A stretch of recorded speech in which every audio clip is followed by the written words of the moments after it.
जय गुरुदेव। जय गुरुदेव नाम किसका,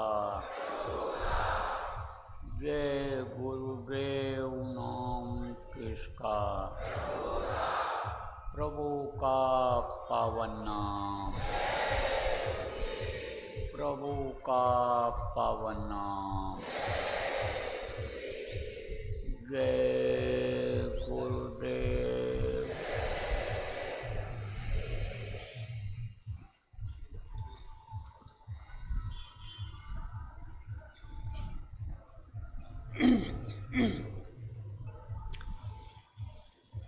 मेरे प्यारे गुरु दातार, मंगता द्वारे खड़ा।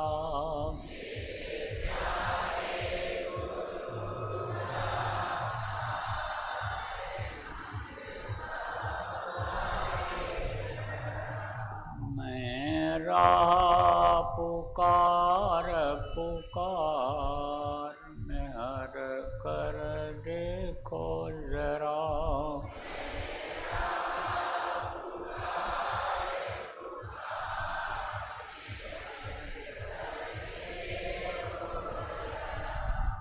वहीं दे जय भक्ति दान, काल दुख बहुत दिया।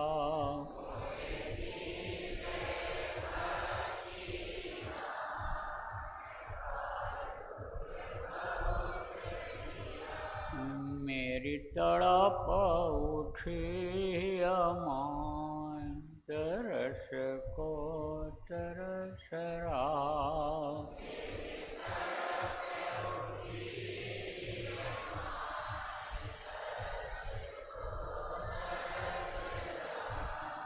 परसावो घटाय पार, प्रेम रंग दीजे बा।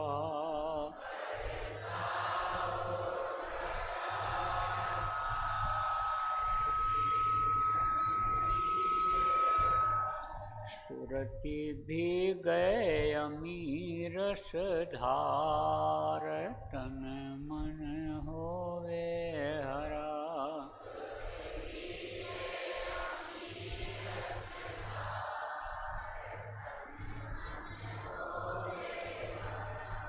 मेरा जीवन सफल हुई जाए, तुम गुण गाऊं सदा।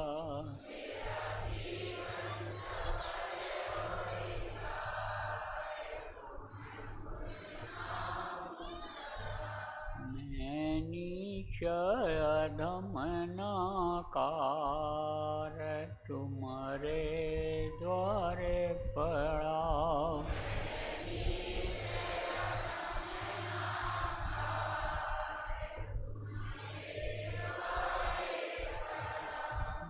मेरी बिनती सुनो दर प्यार, घट उमें गाओ दया।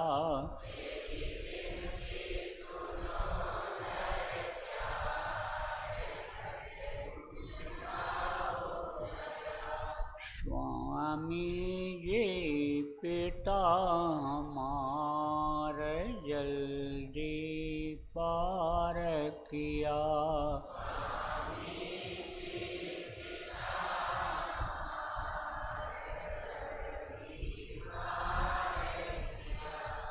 जय गुरुदेव स्वामी पिता हमार, जल्दी पार करो।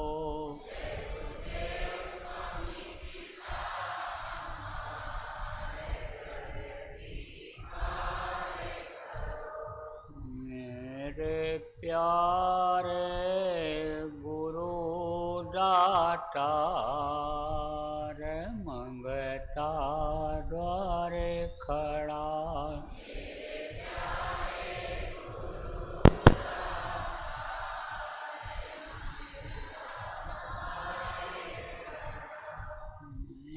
रहा पुकार पुकार मेहर कर देखो जरा।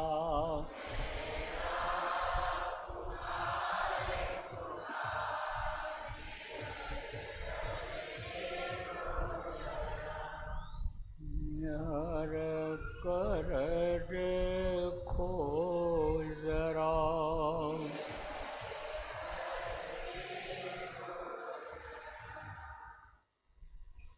जय गुरुदेव।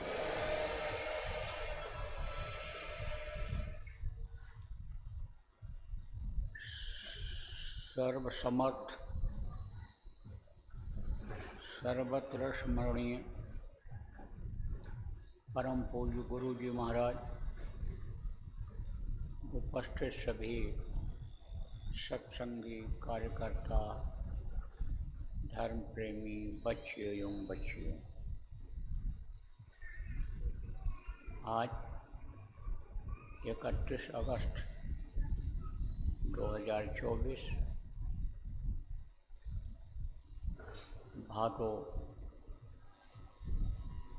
भाद्र त्रयोदशी, कृष्ण पक्ष की त्रयोदशी, पिंगल संवत 2081। आज गुरु महाराज के मासिक भंडारे के अवसर पर गुरु महाराज की दया से अपने लोगों को कुछ कहने सुनने का अवसर जीवन में मिल रहा है। ये बड़ा सौभाग्यशाली समय हमारा और आपका है। प्रेमियों, यह धर्मपरायण देश भारत है। यहाँ का जो आध्यात्म है, यहाँ का जो धर्म है, उसको समझने जानने के लिए पूरे विश्व के लोग यहाँ आते रहे हैं और यहाँ से जो ज्ञान और उपदेश लेकर के गए, जो विज्ञान आध्यात्मिक विज्ञान के आधार पर विज्ञान का विकास किया उन्होंने, वो सब भारत की ही देन है।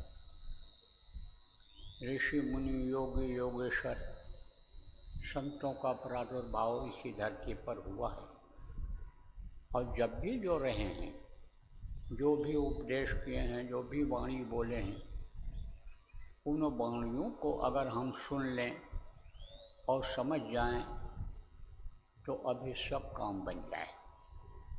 सब काम बनना किसको कहते हैं? दुनिया की जो यह परेशानी अपने खाने पीने रहने में आ जाती है, समस्याएं जो आ जाती हैं, ये तो सुलझेंगी ही, लेकिन ये जो कर्म खराब होते जा रहे, जिसकी सज़ा मिल रही है और शरीर छूटने के बाद जो एक तरह से नर्क का दरवाज़ा खुल रहा है, वो भी अभी बंद हो जाएगा अगर उनकी ही बातों को, महात्माओं की ही बातों को समझें। यूँ समझ लो कि जो भी बोल करके संत गए, बता करके गए, वो 100% की बात रही है। अब 100% किसको कहते हैं? आप गांव के सीधे साधे लोग, साधारण भाषा में आपको समझाने की कोशिश करता हूँ। एक दृष्टांत से आपको समझाऊंगा। एक पंडित जी थे, पेट पालन के लिए, बच्चों के परवरिश के लिए अपने कर्म को करते थे। विद्वानों का कर्म क्या होता है? लोगों को बतावें, समझावें, अच्छा रास्ता दिखावें, उनकी जो समस्याएं हैं उनको दूर करें या करावें। तो पंडित जी जा रहे थे कथा कहने के लिए, उधर से बाजार में से निकल रहे थे तो एक सेठ वहाँ बैठा हुआ था। सेठ था, उसका मुनीम था। सेठ ने पंडित जी को आवाज़ लगाया। पंडित जी आए, रुके, वहीं बाहर खड़े थे। कहा पंडित जी प्रणाम। पंडित जी आओ बैठ जाओ। बोले नहीं भाई, मुझे तो कथा कहने के लिए जाना है, वहाँ लोग इंतज़ार कर रहे होंगे। कहा महाराज कथा में क्या सुनाते हो? जानता तो था कथा को, कथा क्या होता है, और कथा कराता भी था, लेकिन पहुँच कम पाता था। कभी बीच में पहुँचा, कभी आखिर में पहुँचा, कभी नहीं भी पहुँच पाता था, क्योंकि आदमी का मन जहाँ लग जाता है उसी में रमा रहता है, उस चीज़ को जल्दी छोड़ नहीं पाता है। तो धन में मन लगा हुआ था, उसी में रमा रहता था, एक का 1000 करने में लगा रहता था। तो जानता तो था कथा क्या होता है, लेकिन पूछा पंडित जी कथा क्या होता है? तो कहा कथा में अच्छी अच्छी बातें बताई जाती हैं, कथा सुनाने से, प्रवचन करने से हर तरह की बातों की जानकारी हो जाती है। तो कहा महाराज कोई बातें हमको भी बताओ। तो पंडित जी को मालूम था कि कंजूस है, कंजूस। कंजूस किसको कहते हैं?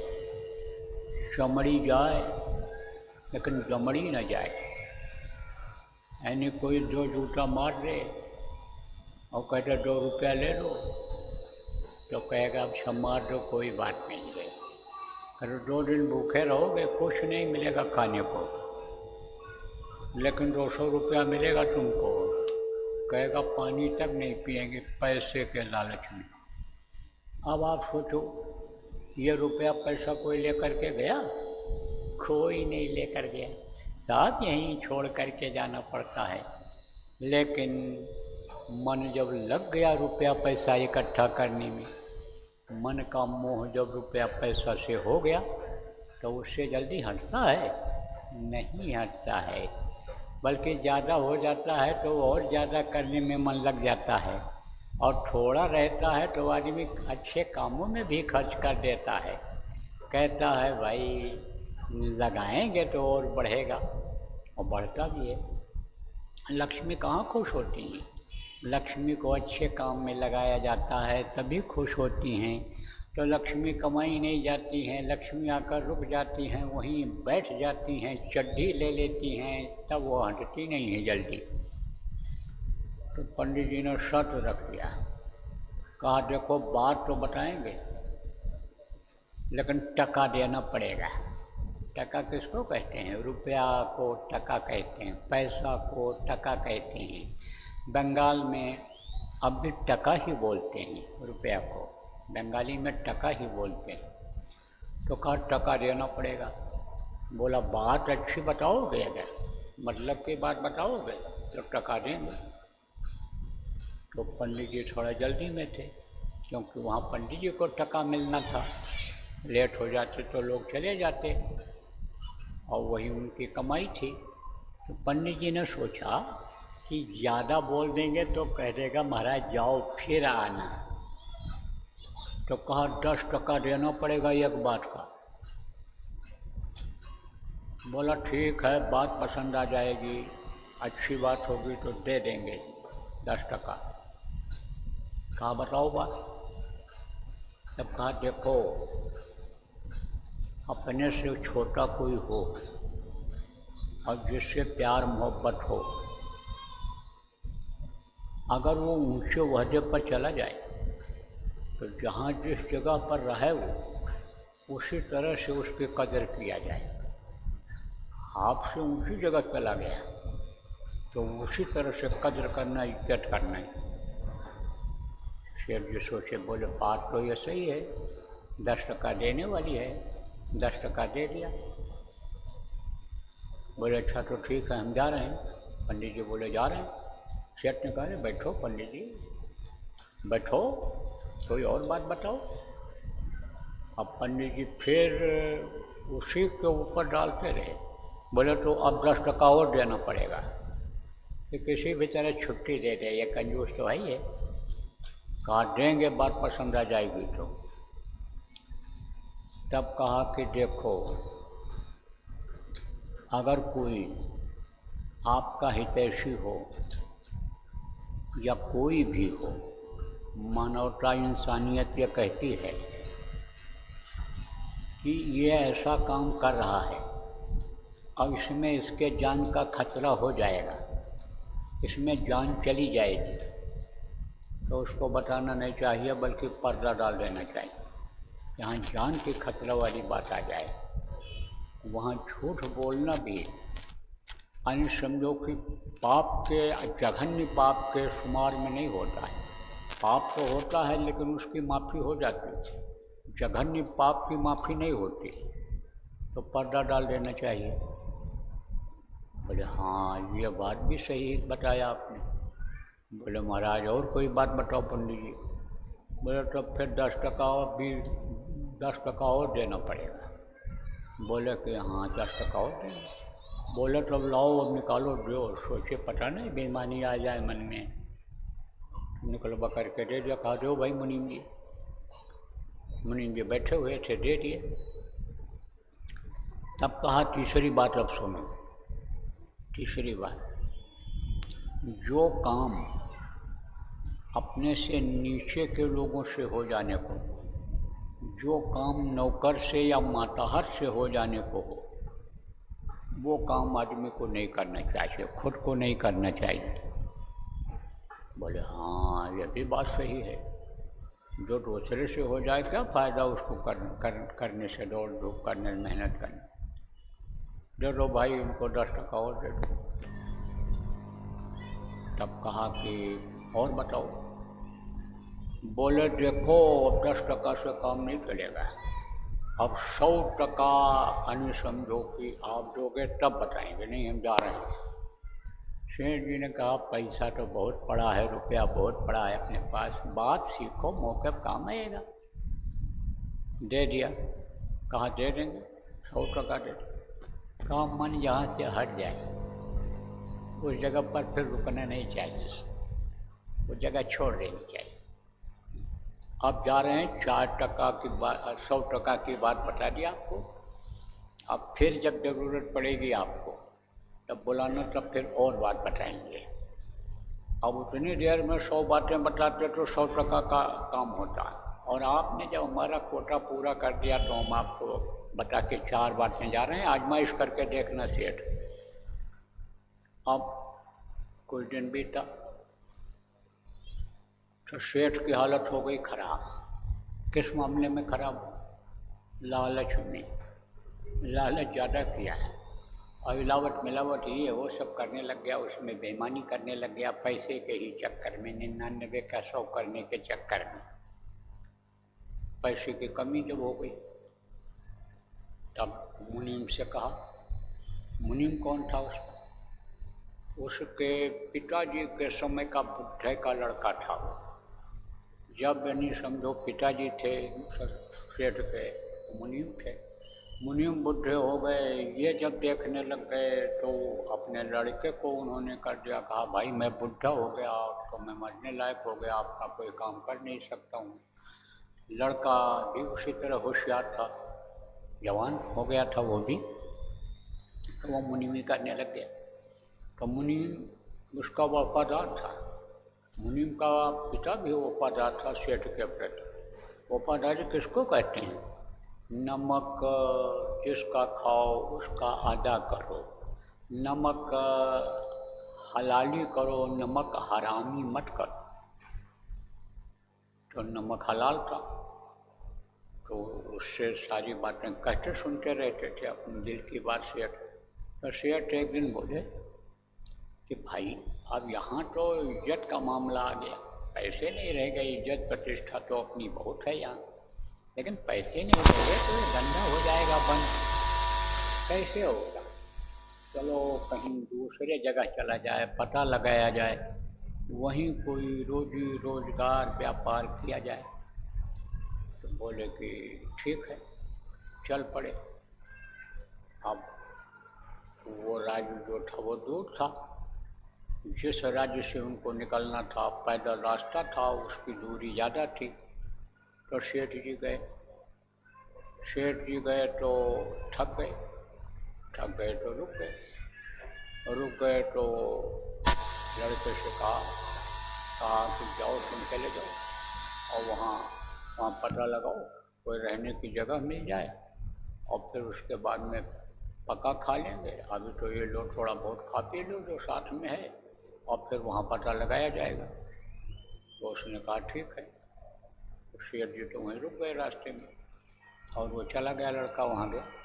लेकिन पहुँचते पहुँचते उस राज्य का गेट हो गया बंद। अब वो बेचारा न इधर का रहा न उधर का रहा। बैगन सांप छछुंदर जैसी, जैसे सांप छछुंदर को पकड़ लेता है तो न निगलता है न छोड़ता है, ऐसे वो सोचने लगा अंदर जा नहीं पाएंगे, पीछे लौटते हैं तो कल फिर आना पड़ेगा, तो भाई यहीं पड़े रहो। अब गेट के बाहर उसने रात गुजारा। तो उस राज्य का ऐसा नियम था, सेठ के पड़ोसी राज्य का ऐसा नियम था कि वहाँ राजा की मृत्यु जब होती थी तब राजा के लड़के को गद्दी नहीं देते थे। वहाँ की जनता जाती थी, गेट पर खड़ी हो जाती थी और सबसे पहले बाहर से उस गेट के अंदर राज्य में जो आता था उसी को राजा बना देते थे। और रात ऐसा हुआ, संयोग ऐसा बना कि राजा का प्राण निकल गया। समय इंतज़ार करता है, समय किसी का नहीं इंतज़ार करता। कोई कहीं भी रहे तो शरीर धड़ाम से गिरता है, पाँचों नौबत बाजती हो छठी सो रात, जहाँ मंदिर खाली पड़ा बैठन लागे का। इसी मनुष्य शरीर के ऊपर गिद्ध और कौवों का हमला होने लगता है, सड़न गलन होने लग जाती है। तो मृत्यु बता करके नहीं आती है, पर ही अचानक धाय अपने आप आ जाती है। तो राजा की मृत्यु हो गई, समय पूरा हो गया। तो अब फिर मंत्रियों ने कहा भाई चला जाए, अब वहाँ सबसे पहले तो राजा की खोज की जाए, राजा बनाया जाए, उसके बाद में तब इनका संस्कार किया जाएगा। तो प्रजा को लेकर के और मंत्री लोग वहाँ गए, गेट पर खड़े रहे। जब सुबह गेट खुला तो सबसे पहले वही प्रवेश किया, अंदर में गया कि चलो कुछ पानी पत्ता मिल जाएगा, अंदर जाएंगे। यहाँ तो भूखे प्यासे रात गुजारनी पड़ी, नींद भी ठीक से नहीं आई। अब उसको उठा करके लोगों ने मुनीम को हाथी पर बिठा लिया। कहता है भाई ये क्या कर रहे हो? अरे बोले अब तुम राजा बन गए, क्या कर रहे हैं? अरे बोला ये क्या हो रहा है, हमारी समझ नहीं आ रहा है। और बैठाए और लोग जयकारा बोलने लग गए, राजा मिल गया, राजा मिल गया, सुंदर सुडोल शरीर, नया आदमी मिल गया। बुढ़ा होता 4 दिन के बाद यही समस्या फिर आती। तो नौजवान मिल गया, बहुत अच्छा रहा, वाह वाही होने लगी, तारीफ होने लगी। ले गए, नहलाए धुलाए, कपड़ा बदले और ताज लगा दिया राजा का जो लगाता था। अब इधर मुनीम इंतजार कर रहा है दूसरे दिन कि अब आ रहा है, अब आ रहा है, अब आ रहा है। वो दिन बीत गया, मांग के खाया, कहीं समय निकाला, धीरे धीरे मुनि यानी सेठ पहुंचा। मुनीम तो बन गया राजा, अब सेठ फिर वहाँ परेशान, पहुँच न पावे, वहाँ पहुँचे कैसे, धीरे धीरे पहुँचा। तो वहाँ पूछा भाई कोई इधर नौजवान तुमको दिखाई पड़ा, कोई इस तरह का लड़का नौजवान था या कोई आया इधर? अरे बोले आया, वो तो हमारा राजा बन गया। बोले हैं राजा बन गया? हाँ राजा बन गया वो। तो कहे भाई मुलाकात हो जाएगी? अरे बोले मुलाकात तो पूछ करके कराया जाएगा राजा से। गए वहाँ, बताए किस नाम का एक आदमी आया है और वो आपसे मिलना चाहता है। और दौड़ करके आया मुनि, क्योंकि सीखा हुआ था, वो भी सुनता तो रहा बात को कि भाई सम्मान देना चाहिए अपने बड़े को। कोई कहीं भी पहुंच जाए तो जहाँ पर जैसा रहे सम्मान देना चाहिए। तो यहाँ पर आ गया, लेकिन हम उनको सम्मान देते थे, इज्जत देते थे। मुनि ने सोचा वो हमारे मालिक थे, सेठ थे, हमको सम्मान देना चाहिए। दौड़ करके गया और प्रणाम किया, नमस्कार किया जैसे करता था, और ये भी हाथ जोड़े, राजा का पैर छुए उसका। अरे बोले ये क्या कर रहे हो? बोले भाई वही बात जो तुम पकड़े हुए हो वही बात मैंने भी पकड़ ली है पंडित जी की, एक बात सत्य हो गई। अब ले गया राजा, वो इनको बढ़िया से खाने पीने का इंतजाम कर दिया। शेर सोचने लगे भाई एक मुनीम ये वफादार था वो भी गया, अब ये राजा बन गया, अब इससे क्या कहना सुनना, अब चलो फिर वहीं चलते हैं, अपना खुद खोलते हैं, या तो उसी व्यापार को उसी दुकान को फिर से चलाते हैं। गरीबी और अमीरी तो ये सिक्के के दो पहलू हैं, ये तो लगे रहते हैं, कभी हम भी गरीब थे फिर अमीर हुए, फिर गरीबी आ गई फिर अमीर होंगे, कोई बात नहीं है। अब बोलने लगे फिर कि अब तो भाई हमको इजाज़त दो, अब तो हम जा रहे हैं। अरे बोले आप कैसे जाओ, गद्दी पर तो आपको बैठना है। अरे बोले मरवाओगे गद्दी पर बिठा के, जो यहाँ का नियम है उसी अनुसार तो राजा हो सकता है। देखो भाई मुनीम जी, आपके भाग्य में प्रारब्ध में राज लिखा हुआ था, हमको तो वही गरीबी लिखी है। अरे बोले अब कहाँ गरीबी रह गई आपकी, अब तो आप यहाँ रहो। बोले ऐसे नहीं रहेंगे, हराम का नहीं खाएंगे हम यहाँ। बोले आप मेरे मंत्री रहो। अब बोले इस बुढ़ापे में क्या मंत्री रहूँगा, यहाँ क्या कर पाऊँगा मैं। बोले सलाह तो दोगे, बातें तो बताओगे आप, यहीं पर आपको रहना है। पैर छू लिया, आग्रह किया, रुक गए वहीं, रहने लग गए। अब सेठ जी से और राजा जो मुनीम था पहले, उनमें कोई अंतर विशेष नहीं रह गया। एक दूसरे का लोग कदर दोनों करते रहे, इज्जत करते रहे। और जो ये सेठ जी थे ज़्यादा इज्जत करते थे कि अपने से छोटा कोई बड़ी जगह पर पहुंच जाए तो यानी समझो उसको उसी तरह से मानना चाहिए, जिस जगह पर है गद्दी पर है तो इसको राजा ही मानना है हमको। फिर क्या हुआ, शादी ब्याह हुआ उसका। अब शादी हो करके जब आया, रहने लगे दोनों, राजा और रानी दोनों बड़े खुश रहने लग गए। और शेठ जी भी के आने जाने में कहीं कोई प्रतिबंध नहीं था, महल में चले जाएं, इधर उधर कहीं भी राज दरबार में चले जाएं, मंत्री थे इसलिए जगह मिलती थी उनको, सलाहकार मंत्री थे, जगह मिलती थी, बैठते थे बगल में राजा के। तो क्या हुआ कि जो है वहाँ का जो अन्य समझो कि सिपाही था, वो आप समझो कि सुरक्षा अधिकारी जो राजमहल की सुरक्षा करता था, उसका संबंध हो गया महारानी से। तो एक दिन क्या हुआ कि राजा कहीं गए हुए थे और वो दोनों एक ही चारपाई पर लेटे हुए मिल गए। और मुनीम जी उधर से जा रहे थे, यानी मंत्री जी जा रहे थे। मुनीम क्या, अब वो मंत्री हो गए और मुनीम राजा हो गया था। तो वो मंत्री जी जा रहे थे, उधर से नज़र पड़ गई। अरे बोले इसमें तो दोनों की भी जान जा सकती है, यानी एक की जान चली जाए तो जान जिसमें जाने को हो, यानी इस राज को छिपा देना चाहिए। तो क्या किया उन्होंने, अपने यानी समझो देर नहीं किया उसको छिपाने के लिए कि और कोई न देख ले या राजा ही ना आ जाए। तो उन्होंने क्या किया, दरवाजे पर अपनी शाल डाल दी कि जिससे यानी समझो कोई देखा ही नहीं, और चले गए वो सेठ जी। जब वो दोनों उठे तो राजा तो वहाँ था नहीं, लेकिन देखा शाल लटकी हुई है। रानी ने देखा शाल लटकी हुई,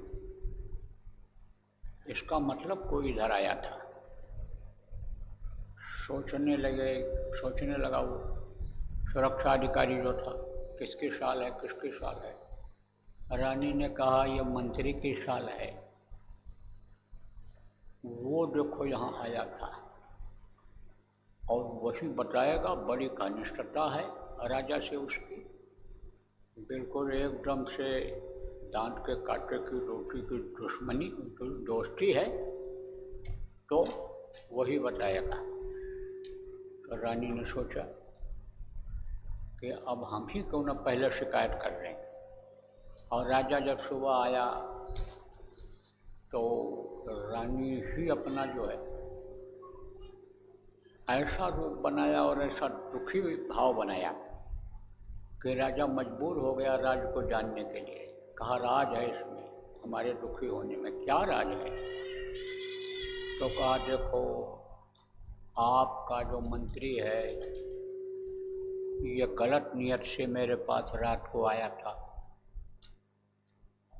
लेकिन मैंने जब विरोध किया और भागने लगा तो मैंने शाल ये पकड़ करके खींच लिया उसका। देखो ये शाल है कि नहीं? जो शाल कपड़ा आदमी रोज पहनता है, आसपास के रहने वाले लोग पहचान जाते हैं, जूता चप्पल तक पहचान जाते हैं कि ये उनका होगा। तो राजा पहचान गया, बोला बात तो सही है। अब किसी के मन में शंका अगर हो जाए, शंका अगर घुस जाए तो समाधान करना चाहिए।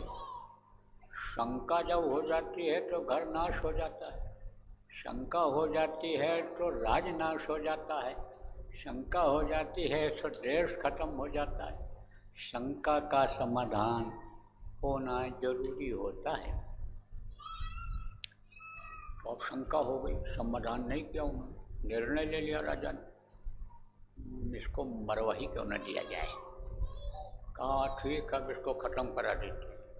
और रानी ने उसमें सपोर्ट कर दिया और उसमें गति दे दी कि फिर देर किस बात की, फिर आपने सही निर्णय लिया, आज नहीं तो कल फिर वो गलती होगी और फिर मैं कहाँ तक इज्जत बचा पाऊंगी। तो क्या किया राजा ने यानी कहलवाया। किससे कहलवाया? वो जो मांस बेचता था उससे। राज्य में जो मांस बेचता था, मांस की दुकानें उस समय कम होती थी, लेकिन मांसाहारी होते थे। मांसाहारी हमेशा रही, बुराइयां भी हमेशा रही। जब से यह धरती बनी, देवी देवता बने, बुराइयां तभी से यह रही हैं, लेकिन कभी कम कभी ज़्यादा रहती हैं।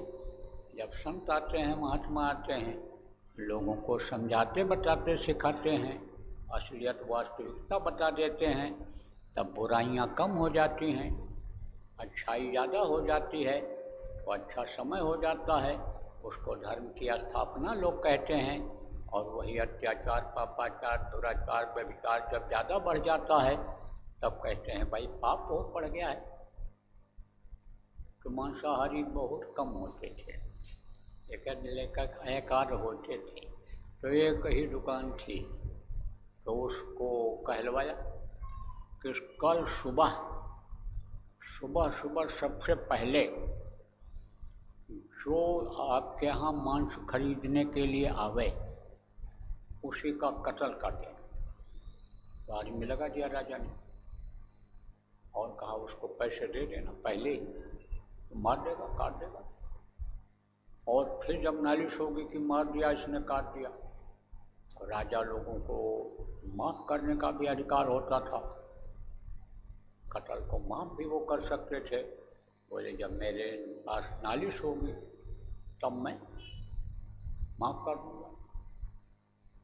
और जो श्रेष्ठ जी थे, मंत्री थे उस समय, उनसे राजा ने कहा देखो, शाम को बुलाया और उनसे कहा देखो मंत्री जी, देखो सेठ जी, हमको मांस खाना है सुबह, बहुत जल्दी मैं मांस खाऊंगा। उसने कहा है आप मांस कब से खाने लगे? बोले नहीं, मैं तो खा लेता था, पहले भी खा लेता था, और मेरा मन कह रहा है मांस खाने का, और मांस आपको लाना पड़ेगा, खबर भी न लगे, मांस आ जाए, इतना जल्दी आपको उठ करके जाना है, सुबह जल्दी उठ करके आपको जाना है मांस बेचने वाले की दुकान पर। तो सोचा तो सेठ जी ने कि भाई किस लिए हमसे ये कह रहे हैं मांस लाने के लिए, जबकि नौकर चाकर और बहुत से लोग हैं, उनसे क्यों नहीं कहा इन्होंने। लेकिन सोचे भाई राजा का हुक्म है और इज्जत करनी है। पंडित जी की बात याद रही उनको कि कोई कहीं भी पहुंच जाए, छोटा हो लेकिन जगह पर पहुंच जाए तो उसको उसको सम्मान देना चाहिए, इज्जत देना चाहिए। तो बोले अच्छा ठीक है। फिर वो सेठ जी को वो जो पंडित जी बता करके गए थे कि अपने से छोटों से जो काम हो जाने को हो, नौकर से, अहलकारों से, कर्मचारियों से जो हो जाने को हो, उसमें खुद नहीं करना चाहिए, उनसे करा लेना चाहिए, उन्हीं से कराना चाहिए। वो बात याद आ गई, पैसा दिए थे ना, इसीलिए मुफ्त की दवा मिल जाती है तो खाते नहीं हैं, पैसा देकर लाते हैं जब, तब समझो दवाई को समय से खाते हैं। अभी यहाँ टिकट लगा दिया जाए कि यहाँ सुनने के लिए अगर आओगे सत्संग तो इतना पैसा गेट पर जमा करना पड़ेगा, तब तो बातों को याद रखोगे। पैसा दे करके बात सुने हैं, याद रखना चाहिए। और फ्री में सुनाई पड़ रहा है आपको, कोई टिकट थोड़ो मांगा होगा, या ये थोड़ो कहा होगा लोटा धोती लंगोटी ले चलो तो बाबा के पास चलो, दक्षिणा ले चलो, फूल पत्ती ले चलो, अक्षत फूल ले चलो, तब चलो बाबा के पास, ये कोई थोड़ो कहा होगा। अब आपको सुनोगे, कुछ निकाल दोगे कान से, इस कान से सुनोगे, दूसरे से निकाल दो। अब किस्सा कहानी के हिसाब से क्यों सुनाया जाता है कि कुछ बातें समझ में तो आ जाएं। तो बात याद आ गई, पैसा दिए थे सेठ जी पंडित जी को, तो बात याद आ गई। क्या बात याद आ गई कि दूसरों से करा लेना चाहिए। तो सेठ जी का जो नौकर था उससे ने कहा कि ये पैसा ले ले और तू सुबह सुबह जल्दी चले जाना और मांस ले आना 1 किलो। 1 शेर चलता था, शेर होता था उस समय, कहा 1 शेर मांस ले आना तू। अब वो सुबह गया, वहाँ उठ करके गया और उसको ये आदेश हुआ था, पैसा भी मिल गया था मारने का, बस उसी को काट दिया, मार दिया। अब इधर जो शेठ था, मुनि वो जो था मंत्री था परेशान, तब तक उधर से खबर आ गई कि उसने तो एक आदमी मार दिया, सुबह सुबह आदमी मार दिया। अब शेठ जी ने कहा भाई सुबह सुबह आदमी क्यों मार दिया, आखिर उसने इस तरह से क्यों किया। फिर पूछा, पता लगाया कौन आदमी है, पता चला कि मंत्री जी का नौकर है। बोले मांस लेने के लिए गया, पैसा देता मांस लेता, आदमी भी वैसा नहीं था कि किसी को कुछ कहे, बहुत सीधा सरल स्वभाव का था, मार दिया तो उसमें भी कोई राज है। तो खिसक गए, वहाँ से जगह छोड़ दिया, दूसरी जगह गए और वहाँ पर रहे। इधर जब राजा को पता चला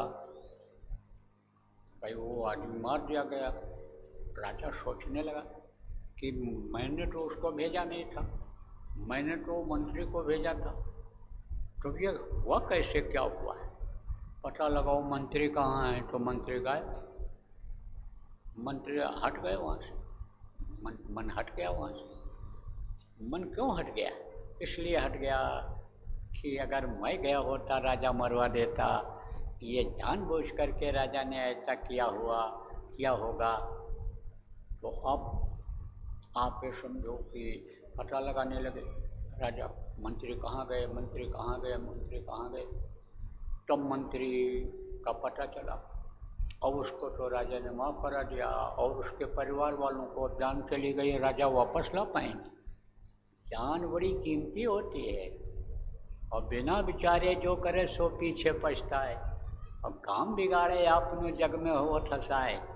क्यों ये किस्सा बना, क्यों कहानी बनी, ये क्यों सुनाया जा रहा है इस बात को, क्योंकि राजा ने थोड़ी जल्दबाजी कर दी, बगैर दरियाफ्त किए हुए, बगैर मालूम किए हुए, पता किए हुए, इंक्वायरी किए हुए निर्णय ले लिया।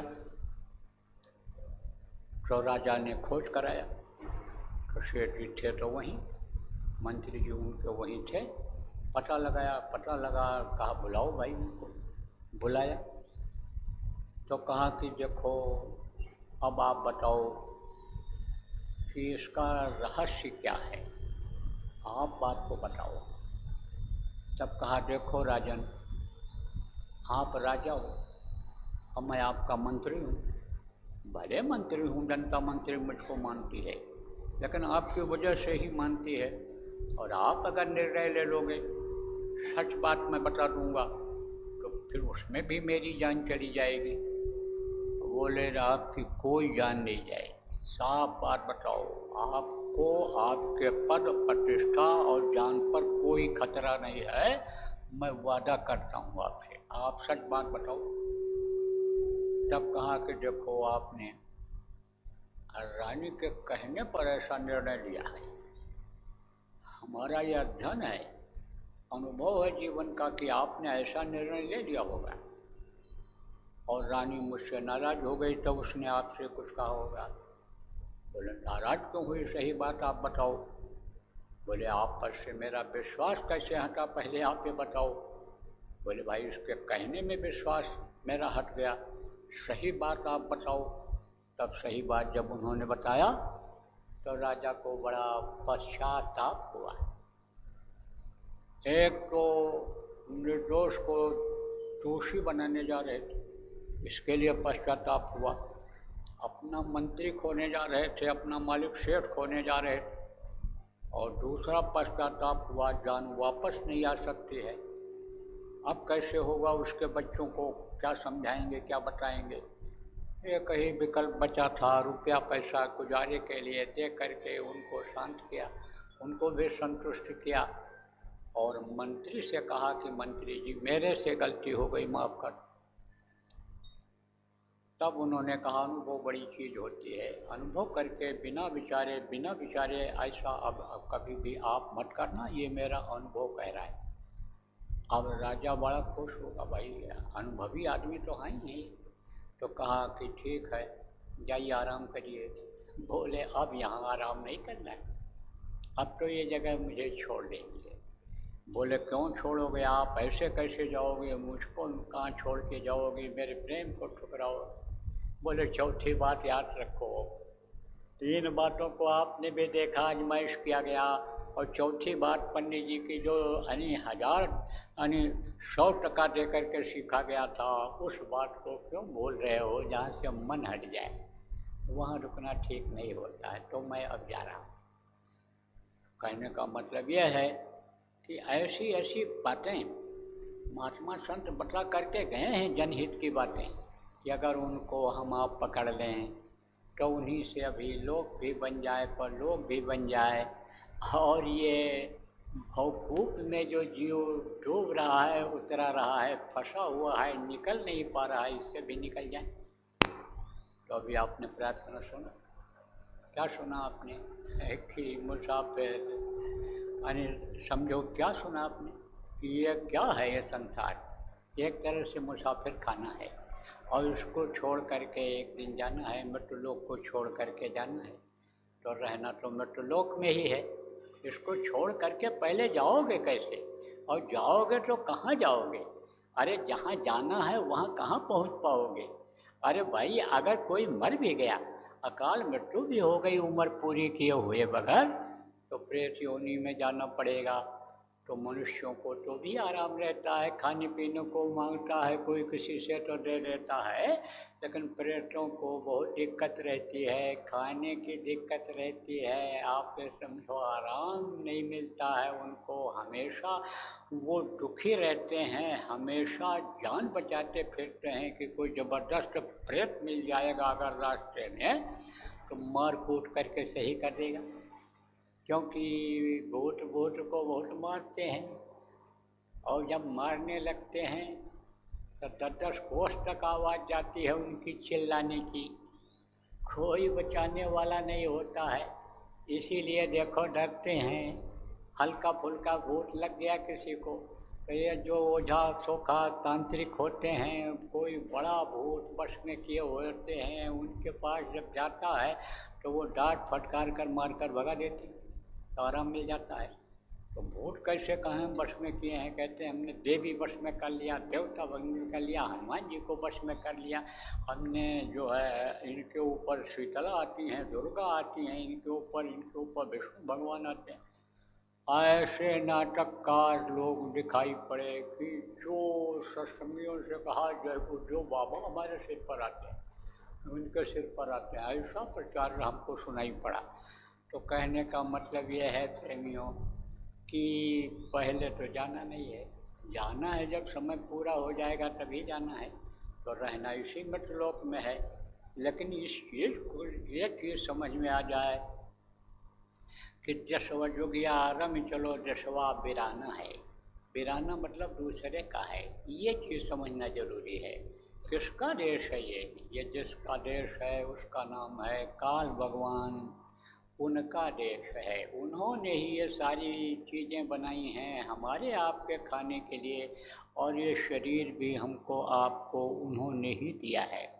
और इसमें आँख कान मुँह और ये सब नब्या जिब्या जिसको कहा गया है, ये इंद्रियाँ उन्होंने ही बनाई हैं।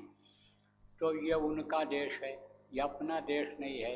लेकिन यहाँ बड़े होशियारी से चलना है, पीछे का याद रखते हुए आगे का याद करते हुए तब चलना है। क्योंकि ये क्या है, ये एक सफ़र है। मुसाफिर किसको कहते हैं? जो चलने फिरने वाला होता है, ये एक जगह पर घर में जो बैठ जाता है उसको मुसाफिर नहीं कहते हैं। जो यानी एक जगह से दूसरी जगह जाता है उसी को मुसाफिर कहते हैं। तो ये समझो मुसाफिर हैं। कौन मुसाफिर है? हम सब लोग मुसाफिर हैं। तो इसमें पीछे का भी याद रखना है। क्या पीछे का याद रखना है? कि भाई ये दुनिया संसार छोड़ने वालों में हमारे ही परिवार के लोग थे। दादाजी से किसी का दादा चला जा रहा है, किसी के पिता चले जा रहे हैं, किसी की माँ चली जा रही है, किसी का बेटा ही चला जा रहा है। पीछे का भी याद रखना है और आगे का भी याद रखना है कि भाई हमको भी छोड़ना पड़ेगा। जैसे ये जा रहे हैं ऐसे हमको भी जाना पड़ेगा। और अगर कम उम्र में ही कोई सीख जाए, जैसे बच्चे इसमें आप बैठे हो, अभी आपकी जवानी आने का समय है, बुढ़ापा आएगी फिर आपका शरीर नियम के अनुसार छूटने का रहेगा। लेकिन बचपन से ही अगर सीख जाओ तब आप धोखा नहीं खाओगे। कैसे? जैसे कौवा अपने जो चूचे उसके होते हैं, बच्चे जो होते हैं छोटे से, उनको सिखाता रहता है। क्या सिखाता रहता है? होशियारी रखना। कोई हाथ उठावे तो फौरन भगना, कोई चीज़ उठावे तो भगना, कंकड़ पत्थर उठावे तो भगना। तो वो होते हैं। कुछ ऐसे भी होशियार होते हैं, जैसे इसमें होशियार बच्चे हैं। शाम के टाइम यहाँ आसपास की ये बच्चियाँ लेकर आती हैं बच्चों, तो यहाँ बैठा कर नाम धनी बुलवाता हूँ। क्यों बुलवाता हूँ? कि कम से कम ये जय गुरुदेव नाम रट तो लें। मुसीबत में बोलें तो कम से कम जय गुरुदेव नाम जो प्रभु से जुड़ा हुआ है, प्रभु इनकी मदद तो कर दें। आप पहले शुरू में कहा चलो जय गुरुदेव बोलो, तब नहीं बोले, आए चले गए, कोई आया कोई नहीं आया। अब जब इनको कुछ मिठाई देने लग गया है कि 15 मिनट इनको बुलवाओ और उसके बाद एक एक मिठाई टुकड़ा पकड़ा लो, उसी में खुश हो जाएंगे। कोई पेट भर के इनको नहीं खिलाना है। और जब मिठाई बंटने को हुआ तो ये जितने भी लड़के हैं सब को इकट्ठा करके लाते हैं, चलो आप मिठाई खाओ, जय गुरुदेव बोलो। तो ऐसे संस्कार बन जाते हैं। तब आप ये समझो कि उसकी हर तरफ से बचत होती है। तो एक तोते के, एक जो है कौवा के बच्चे ने कहा, संस्कारी था, संस्कार बन गया था। संस्कार कैसे बनता है? मान लो कहीं सत्संग हो रहा है, कहीं अच्छी बात हो रही और वहाँ पर बैठा है, तो वो आवाज़ जो उनकी होती है तो उनके कानों तक पहुँच जाती है। वैष्णव पायन तोता, पढ़े लिखे लोग जो आप देखो था, आप ये देखो कि यानी भागवत सीख गया था पढ़ना। भागवत का सुनते सुनते उसको ज्ञान हो गया था, पढ़ने लग गया था वो। तो अब आप ये समझो कि वो कुछ संस्कार बन गया था उसका। तो उसने कहा कि अगर कोई जेब में ही कंकड़ पत्थर लेकर के आवे, आओ हम क्या करेंगे? अरे बोले तब तू जा, तुझको कोई नहीं मार पाएगा। जब तू इतना होशियार हो गया तब अब तुझको कोई नहीं मार पाएगा।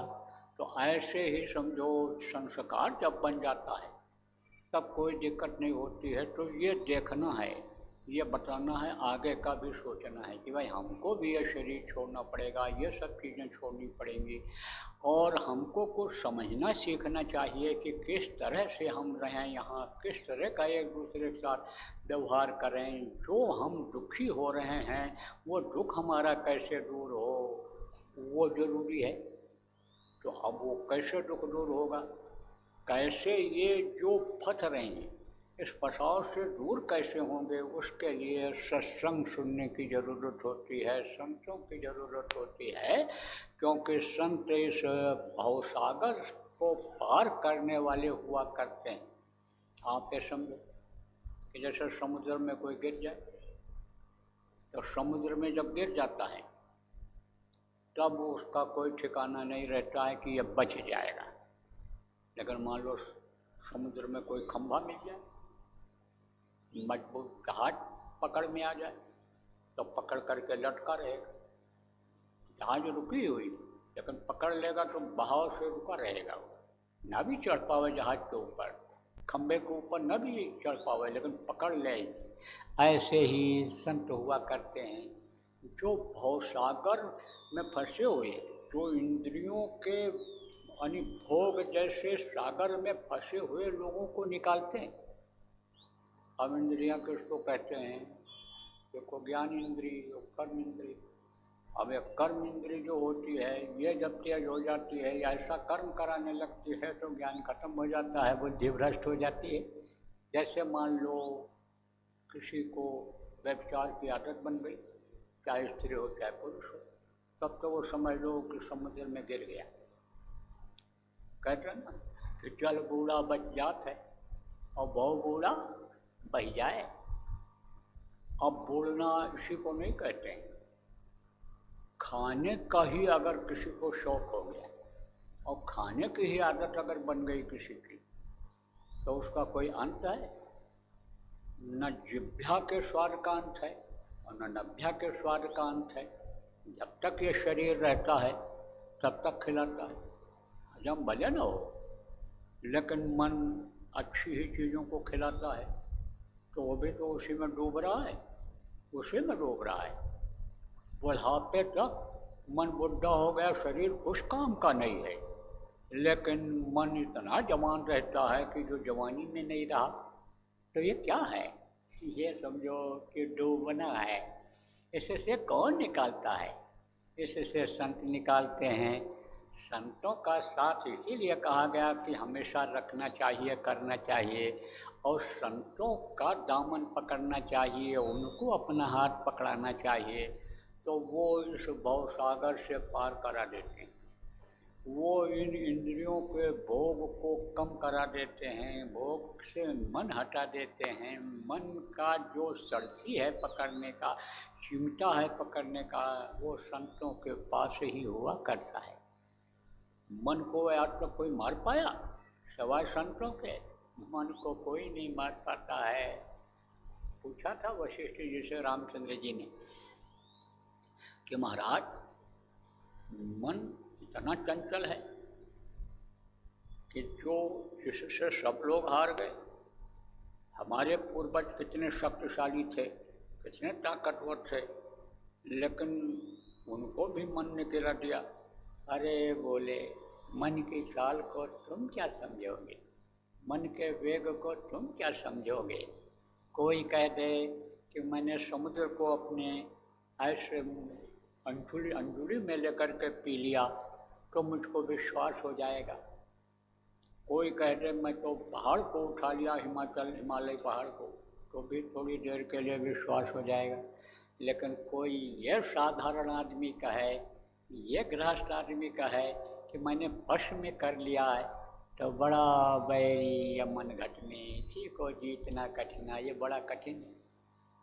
लेकिन संत ऐसी युक्ति बता देते हैं, ऐसा उपाय बता देते हैं कि भाई मन के कहे करो मत कोई। एक अगर यही रट लिया जाए, याद कर लिया जाए कि मन के कहे करो मत कोई, जो गुरु कहें करो तुम सोई। गुरु को खोज लो, समर्थ गुरु मिल जाएंगे, तब गुरु जो कहें उसको करो। उसको अगर करोगे तो मन ये अंकुश में आ जाएगा। क्योंकि समर्थ गुरु जो होंगे इस खुराक से अच्छा खुराक उसको दिला देंगे। जैसे कहीं किसी को कोई भीख मांगने वाला हो और वो जाता हो दरवाजे पर और उसको कोई नमक रोटी देता हो, सूखी रोटी देता हो और वो खाए रोटी को तो बार बार जाएगा मांगने के लिए, वहीं पर जाएगा। लेकिन कोई अगर पूड़ी हलवा मिठाई उसको खिलावे, चावल दाल रोटी सब्जी भोजन जो बढ़िया होता है उसको खिलावे, तब उधर वो सूखी रोटी खाने के लिए जाएगा? नहीं जाएगा।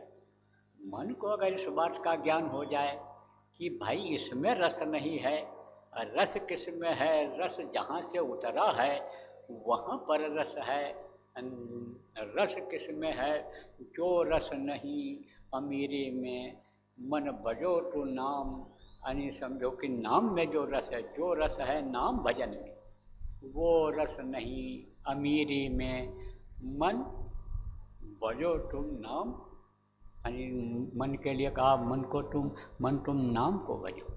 नाम की कमाई करोगे अगर तुम, तो तुमको वो रस मिलेगा कि जो रस अमीरी में नहीं है। तो जब वो रस मन को मिल जाएगा, समझा ले जाएंगे मन को, महात्मा मिल जाएंगे और समझा ले जाएंगे, और वो रस जब मिलने लगेगा तो ये इंद्रियों के घाट का जो ये रस है ये तीखी मिर्ची की तरह से लगेगा, मन कभी भी ये नहीं कराएगा। देखो मन में जब किसी के कोई बात आ गई तो राजपाट और ये सब छोड़ दिया और चले गए, कुछ बिगड़ा नहीं। जब ये विश्वास हो गया करता करे न कर सके गुरु करे सो होए, गुरु ही सब कुछ करेंगे। तो यानी समझो पार ब्रह्म है, जो समझो कि यानी कुल मालिक हैं, मनुष्य शरीर में है इस समय पर, वो हमारे बच्चों की संभाल करेंगे, वो हमारे घर को देखेंगे। जब ये समझ में आ गया तो घर छोड़ दिया लोगों ने, नहीं छोड़ा। अरे भाई समय कोई छोड़ना मत घर को, लेकिन इस मोह में कि हमारे बच्चों का क्या होगा, हमारे जानवरों का क्या होगा, हमारी गृहस्थी बिगड़ जाएगी, इसी गृहस्थी को पकड़े भी मत रहना। जब गुरु के आदेश का पालन करने का समय आओ, कब समय आता है प्रचार प्रसार का, जब समय आता है कहीं मेहनत करने का, शरीर से मेहनत करने का, दिल दिमाग लगाने का, गुरु के काम नाम को आगे बढ़ाने का, तो उसमें पीछे भी मत रहना, उसमें भी आगे जाना। तब यह मन धीरे से मर जाएगा, मन ये धीरे से हट जाएगा। किधर से हट जाएगा? मन इधर से हट जाएगा, किधर से हट जाएगा? दुनिया की तरफ से हट जाएगा और वचनों की तरफ लग जाएगा, और फिर नाम की डोर को जब पकड़ लेगा तब समझो कि ज्ञान, अन्य जो कर्म इंद्रियाँ, इन कर्म इंद्रियों से हट जाएगा, ज्ञान इंद्रिय में प्रवेश कर जाएगा, ज्ञान हो जाएगा। यह ज्ञानता ही तो है। क्या ज्ञानता है?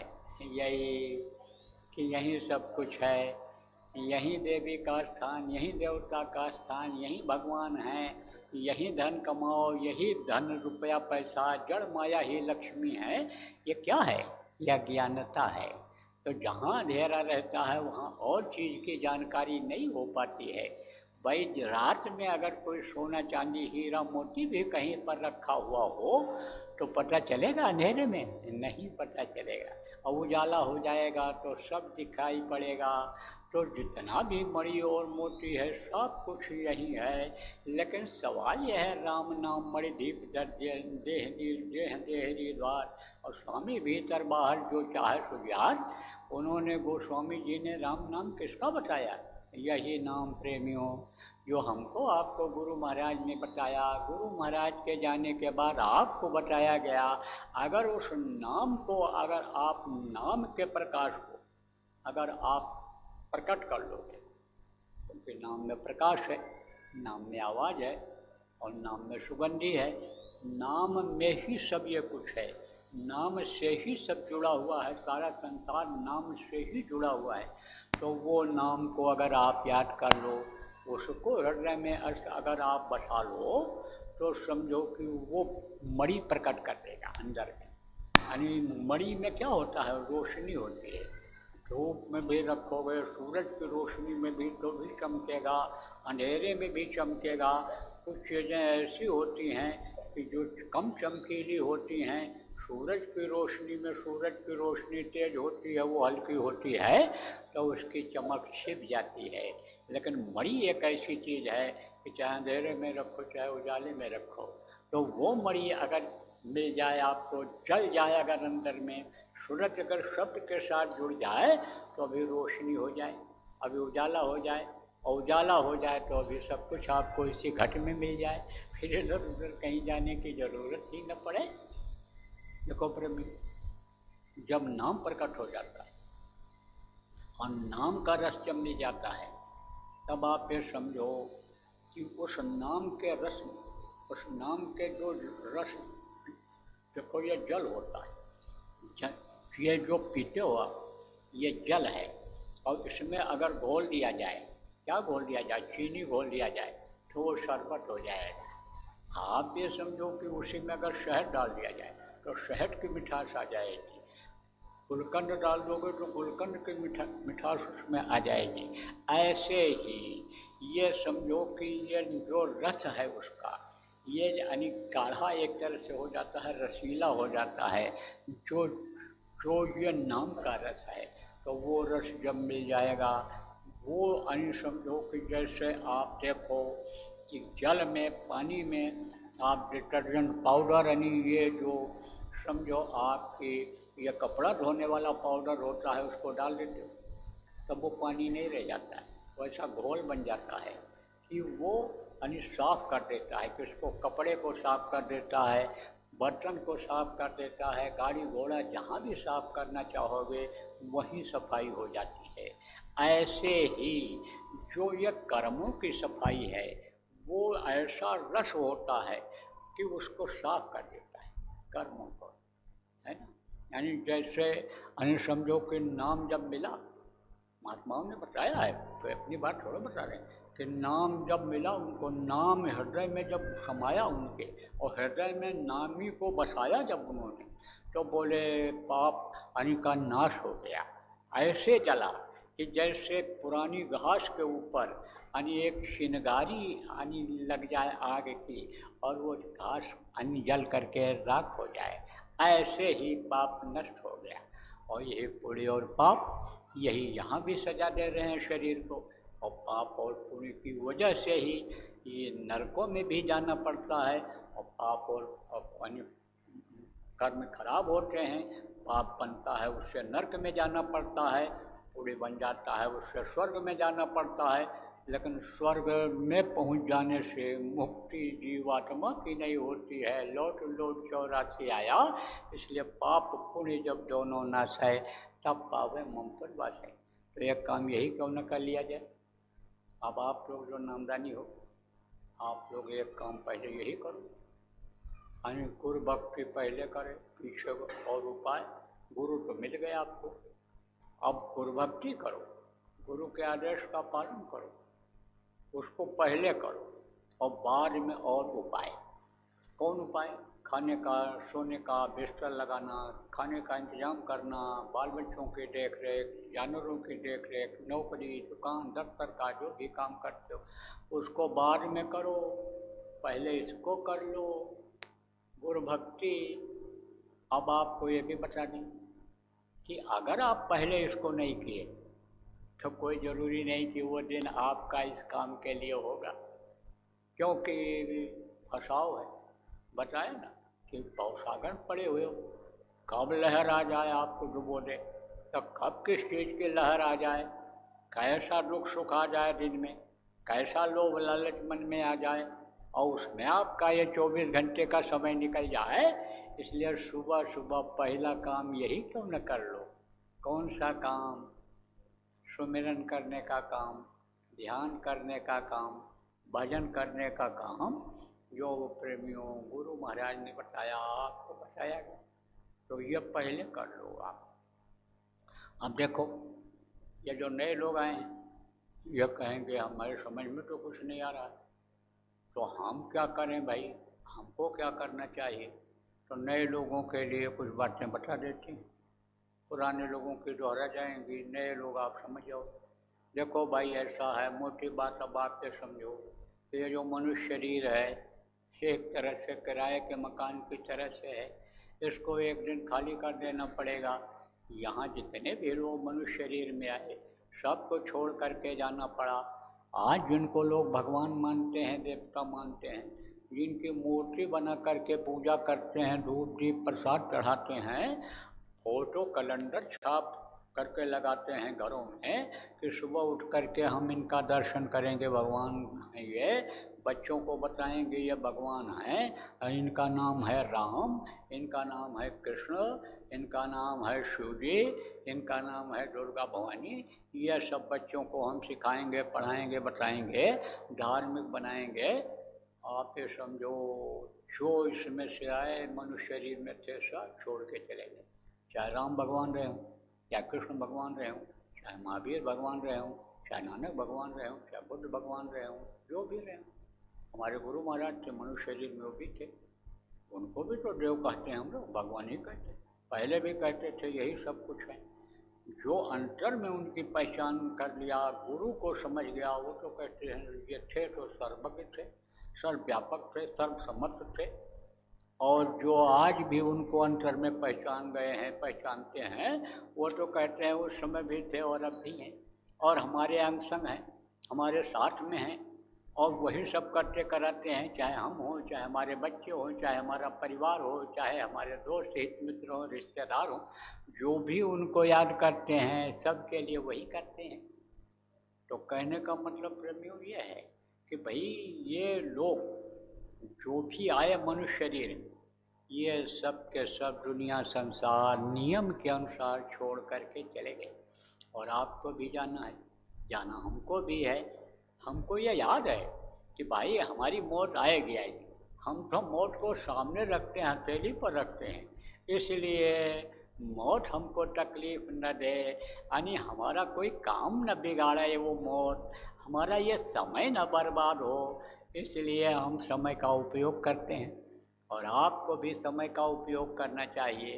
कहा गया है कि जब तक शरीर में ताकत हो तभी तक आदमी कुछ काम कर सकता है। सही बात है, स्वाभाविक बात है, चाहे कोई कमाई दुनिया की करता हो, नाम कमाने का करता हो, पेट भरने के लिए खाने का करता हो, पहनने के लिए करता हो, कुछ भी करता हो, आप ये समझो जब तक ताकत है तभी तक कर सकता है।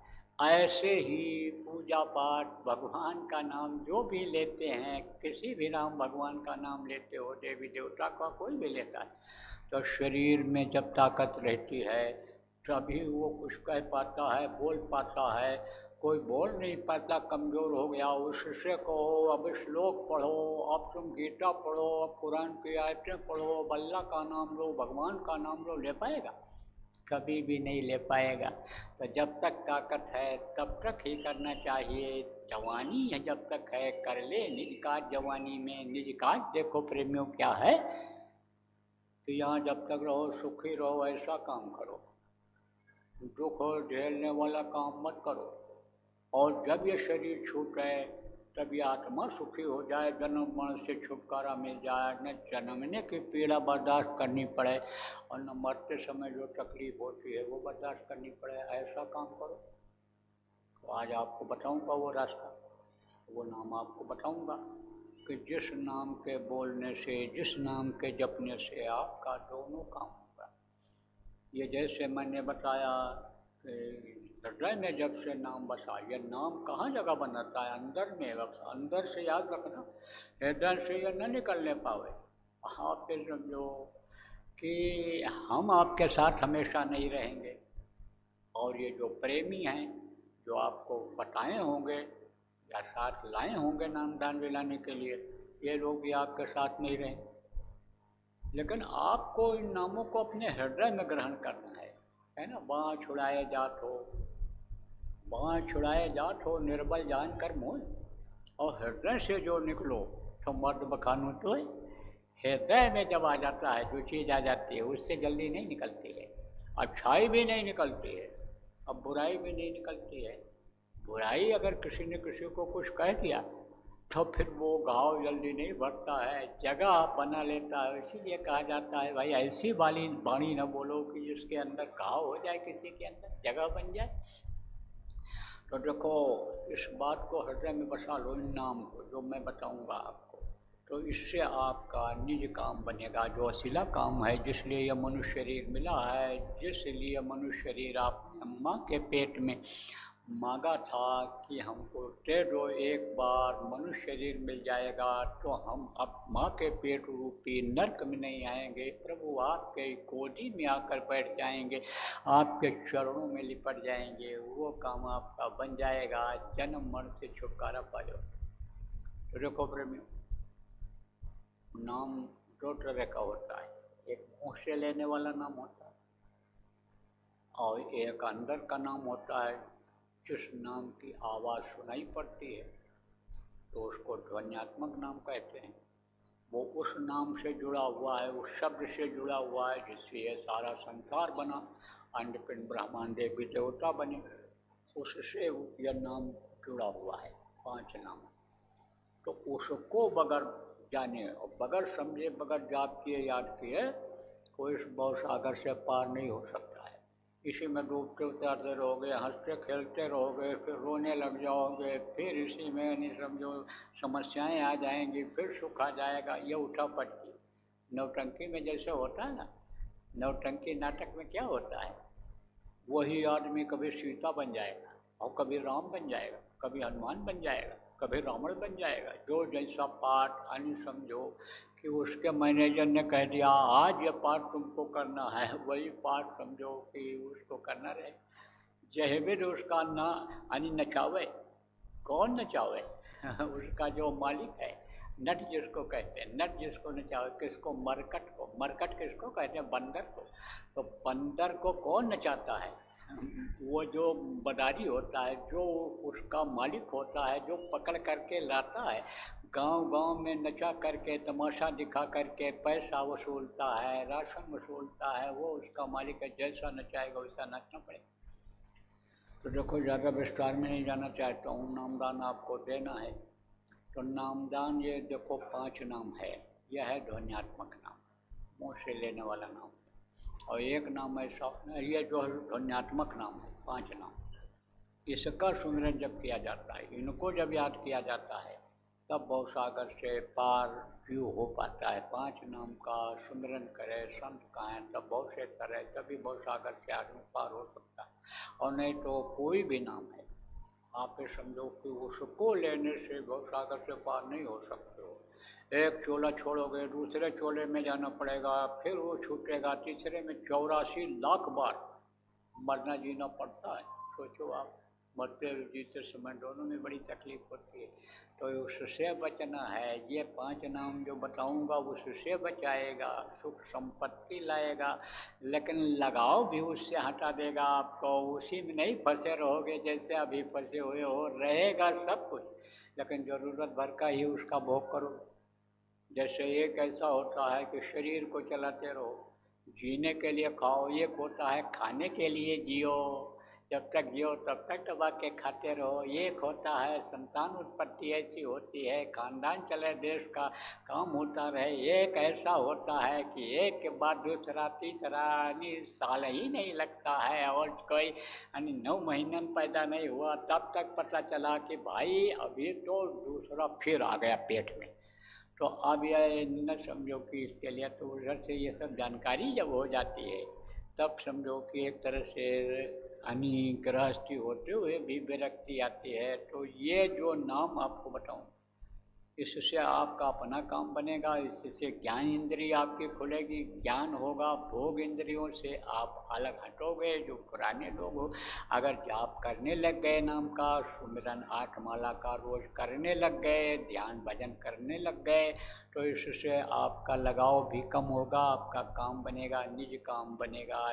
जो लोग आप इस चीज़ को भूल रहे हो, आज गुरु महाराज के भंडारे, मासिक भंडारे के तिथि पर याद करो। तो देखो, मुँह से लेने वाला भी नाम हमेशा रहा है। जो संत आए सब लोगों ने नाम, जो महापुरुष आए, जो अवतारिक शक्तियाँ आई, एक नाम को उन्होंने जगाया। और उसको महत्व दिया, उससे लोगों को लाभ मिला। राम नाम, कृष्ण नाम, आप समझो सत्साहम नाम, वाहे गुरु नाम, ये सब नाम रहे। तो समझो कि जय गुरुदेव नाम इस समय पर आज भी ताकत इसमें है। आप परीक्षा कर सकते हो, इम्तहान कर सकते हो, मुसीबत पे बचत कर सकते हो। मुसीबत है, तकलीफ है घर में, तो आप जय गुरुदेव नाम बोल करके, परिवार वालों को बुलवा करके, जय गुरुदेव नाम की ध्वनि बुलवा करके अपनी तकलीफों को धीरे धीरे जुदा कर सकते हो। तो ये 5 नाम आपको बताऊंगा। जिसका नाम होता है, उसका रूप होता है, उसका स्थान होता है, उसकी होती है आवाज़। तो वो मैं भी आपको बताऊंगा, रटाऊंगा, याद कराऊंगा। जितना भी आप याद कर सको याद कर लो। जो ना याद हो पावे उसका लिखा हुआ कागज यहीं पर आपको मिल जाएगा। लिख लेना, उसको ले लेना, कागज को याद कर लेना। और जब कागज मिल जाए, नाम रूप स्थान आवाज़ याद हो जाए, तब कागज को फाड़ करके कहीं सुनसान जगह पर फेंक देना। इन नामों को आप बताना मत किसी को। अगर आप बता दोगे तो उसका कोई फायदा होने वाला नहीं है। रिकॉर्ड करके नए आदमी को सुना दोगे तो उसका कोई फायदा होने वाला नहीं है। और ये नाराज हो जाएंगे कि हमारी इज्जत इन्होंने नहीं किया, तो कोई नुकसान हो तो नुकसान का कोई भी काम आप मत करना। अब दूसरी चीज़ आपको और बताता हूँ। आँख से देखने का नाम है ध्यान, और कान से सुनने का नाम है भजन, माला जपने का नाम है सुमिरन। तो अभी आपको ध्यान समझाऊंगा, ध्यान बताऊंगा, ध्यान लगवाऊंगा, भजन समझाऊंगा, भजन बताऊंगा, भजन कराऊंगा। और इसी तरह से जब आप जाओगे यहाँ से, जब करोगे, तब आपको अंदर में कुछ दिखाई पड़ेगा। देखो, जैसे बाहरी आँखों से ये चीज़ें दिखाई पड़ती, ऐसे आँख बंद करने पर अंदर में चीज़ें दिखाई पड़ती। तो अंदर में जो चीज़ें दिखाई पड़ती हैं वो आप समझो कि ऊपरी लोक की चीज़ें होती हैं। जैसे ये मृत लोक है, ये पिंड लोक कहलाता है, फिर अंड लोक जिसमें देवी देवता रहते हैं, फिर उसके बाद में ब्रह्मांड लोक, उनसे भी बड़े परे की शक्तियाँ ब्रह्म जिनको कहा गया वो रहते हैं। आप ये समझो उससे भी बड़े आगे लोक हैं। तो उन लोगों का नज़ारा दिखाई पड़ता है। कब दिखाई पड़ता है? जब ये जो जीवात्मा बैठी हुई है इन दोनों आँखों के बीच, भजन करने से, ध्यान लगाने से, सुमरन करने से वो कर्म जब हटते हैं और रोशनी अंदर में प्रकट होती है, शब्द की जो 24 घंटे उतर रही है वो जब प्रकट होती है, तब आप ये समझो प्रेमियों, उजाला हो जाता है, उसमें दिखाई पड़ता है। तो कहाँ का दिखाई पड़ता है? नीचे के लोक का दिखाई पड़ता है। और जब नीचे देखा जाता है ध्यान लगाते लगाते, तो शब्द की पकड़ हो जाती है, जो शब्द उतर रहा है। तो ध्यान लगाने में भी शब्द से जुड़ जाता है साधक, और भजन में भी शब्द दिखाई पड़ता है। भजन करते करते भी शब्द में यानी रोशनी दिखाई पड़ती है। तो भजन भी जरूरी है और ध्यान भी जरूरी है। ये दोनों चीज़ें इसीलिए जरूरी हैं कि भाई जैसे 2 तरह की सब्जी कोई बनाता है, एक सब्जी नहीं पसंद आया तो दूसरी खा लेंगे। 2 तरह का दाल रखते हैं कि भाई एक दाल नहीं पसंद आया, बड़े आदमियों की बात करता हूँ। 2 तरह की यानी दाल बना देते हैं, एक दाल ना पसंद आवे दूसरी आ जाए। एक सूखी मिठाई रख दिया, एक रस वाली रख दिया, कोई भी पसंद आ जाए खा लें। तो जो बड़े लोग होते हैं ऐसा ही करते हैं। ऐसे महात्मा की जो सोच होती है, संतों की जो सोच होती है, वो बड़ी ही होती है, छोटी नहीं होती है। एक के बाद दूसरा विकल्प वो तैयार किए हुए रहते हैं। क्योंकि संतों का निशाना क्या होता है? हम आए हुए देश से जहाँ तुम्हारो धाम, तुमको घर पहुँचाऊँ ना एक हमारो काम। ये जीव मृत लोक से निकल करके, इन निचले लोकों से निकल करके, चारों शरीरों को छोड़ करके ये अपने घर, अपने वतन मालिक के पास पहुँच जाए। तो जब आप ध्यान लगाओगे प्रेमियों, जो नए लोग आए हो, आँख से देखने को ध्यान कहते हैं। और एक जगह पर दोनों आंखें आपकी जब रुक जाएंगी और मन रुक जाएगा, तब आपके सामने उजाला प्रकट होगा, रोशनी प्रकट होगी, और उसको जब उसी रोशनी को देखते रहोगे तो उसी में शब्द सुनाई पड़ जाएगा और वही आपको खींच ले जाएगा, शब्द खींच ले जाएगा। और शब्द कई लोकों में ले जाएगा, क्योंकि हर लोक में शब्द है। शब्द से ही जुड़ी हुई ये धरती है, शब्द से जुड़ी हुई धरती की आत्माएं हैं। पिंड लोक हो, चाहे अंड लोक हो, चाहे ब्रह्मांड लोक हो, चाहे उससे भी परे के लोक हो, सब जुड़े हुए हैं शब्द से। तब आप समझो कि ऊपर निकल जाओगे। तो जब जाओगे ऊपर का नज़ारा देखोगे, जैसे मान लो आपको यहाँ से नेपाल से होकर के यानी आपको चीन जाना हो, हांगकांग जाना हो, उधर जाना हो, तो आप नेपाल जाओगे तो कुछ दूसरा दिखेगा, फिर आगे जाओगे, चीन में जाओगे, हांगकांग में जाओगे तो और कुछ दिखाई पड़ेगा। ये सब चीज़ें दिखाई पड़ेगी। आप इधर से मान लो लंदन होकर जाते हो, दुबई होकर जाते हो, अमेरिका, तो जिस देश में जाओगे, जब उस देश में पहुंचोगे तो वहाँ का दिखाई पड़ेगा। अमेरिका जाओगे तो वहाँ का दिखाई पड़ेगा। ऐसे ही यानी इसमें भी तो जो चीज़ आप देखोगे, कुछ न कुछ नई चीज़ और अच्छी चीज़ सब जगह आपको देखने को मिलेगी। क्यों? क्योंकि वो चीज़ें अभी आपने देखा नहीं। जैसे गांव का आदमी कोई छोटे बाजार में आ जाए तो दुकानों को देखता है, मकानों को देखता है। जो झोपड़ी में रहने वाला है मकान देखेगा, कहेगा बहुत अच्छा है। उसके बाद में जब बड़े शहर में चला जाएगा, गगनचुंबी इमारत देखेगा, यानी 80 मंजिल 100 मंजिल का मकान देखेगा। दुबई चला जाएगा, 160-65 मीटर यानी फुट मीटर का वो जो मंजिल बना महल, उसका यानी वो क्या कहते हैं, ये स्टोरी जिसको कहते हो आप, यानी कि इतने स्टोरी का बना हुआ, वो जब देखेगा तब तो कहेगा ये बहुत बहुत बढ़िया है। आप ये समझो कि पूरे ये लिफ्ट पर जो चढ़ेगा और एक मंजिल जाएगा, जो खटपट खटपट धीरे धीरे चलती है छोटी लिफ्ट, और बड़ी लिफ्ट पर जाएगा कि जो 100 मंजिल को 2 मिनट भी नहीं लगा और फट से एकदम ऊपर पहुंचा दिया। तब वो बताएगा ना कि भाई हम दुबई गए थे, हम वहाँ गए थे, अमेरिका में गए थे, हम वहाँ गए थे और हमने ये देखा। तो उन चीज़ों को जब आप देखोगे, उस झूलने को देखोगे, वो जो मोती महल देखोगे, वो बगैर यानी सूरज के उजाला देखोगे चारों तरफ, जब पेड़ पौधे वो गगनचुंबी देखो, तब हजम नहीं कर पाओगे, बता दोगे। और जैसे बताओगे वैसे ही बंद हो जाएगा। इसलिए रट लो, याद कर लो इस चीज़ को, बताना किसी को भी नहीं है। जो चीज़ भी दिखाई पड़े या जो मस्ताना बाजा सुनाई पड़े, उसको किसी को भी नहीं बताना। अब बाजा के बारे में बता दें, जैसे कोई गांव का आदमी है तो गांव में कौन बाजा बजता है? थाली बजाते हैं। मैं तो बहुत जगह गया, ऐसी ऐसी जगहों पर गया जहाँ कोई जा नहीं सकता है, जहाँ कोई जाता ही नहीं है। ऐसे आदिवासी क्षेत्रों में, ऐसे पहाड़ियों में, ऐसे कंदराओं में मैं गया हूँ और वहाँ सत्संग करके नाम दान दे करके आया हूँ। क्यों? क्योंकि मजबूरी थी। किस बात की मजबूरी थी? गुरु के आदेश के पालन की मजबूरी थी। जैसे गुरु महाराज गांव गांव घूमते थे, जगह ऐसी ऐसी जगहों पर जाते थे, पीछे पीछे लगा रहता था, सब देखता था कि किस तरह से कहाँ जाते हैं, किससे मिलते हैं। आप ये समझो उसी तरह से हमको भी करना था, गुरु का काम करना था। आपका आग्रह है वहाँ पर आप एटमादपुर तहसील में एक गांव है बांसबोरिया,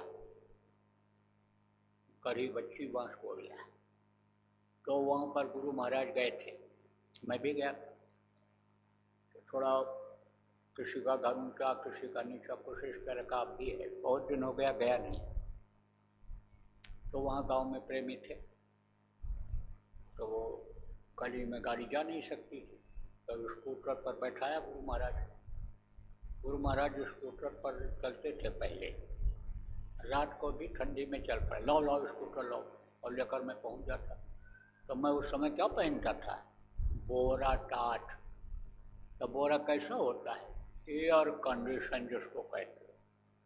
जितनी ठंडी हवा है सब बदन में लगे, और जितना लू चले सब बदन में लगे, और जितना बारिश हो भीग जाए तो जल्दी सूखे नहीं, और मालूम पड़े कि जैसे पानी में ही डले हुए हैं।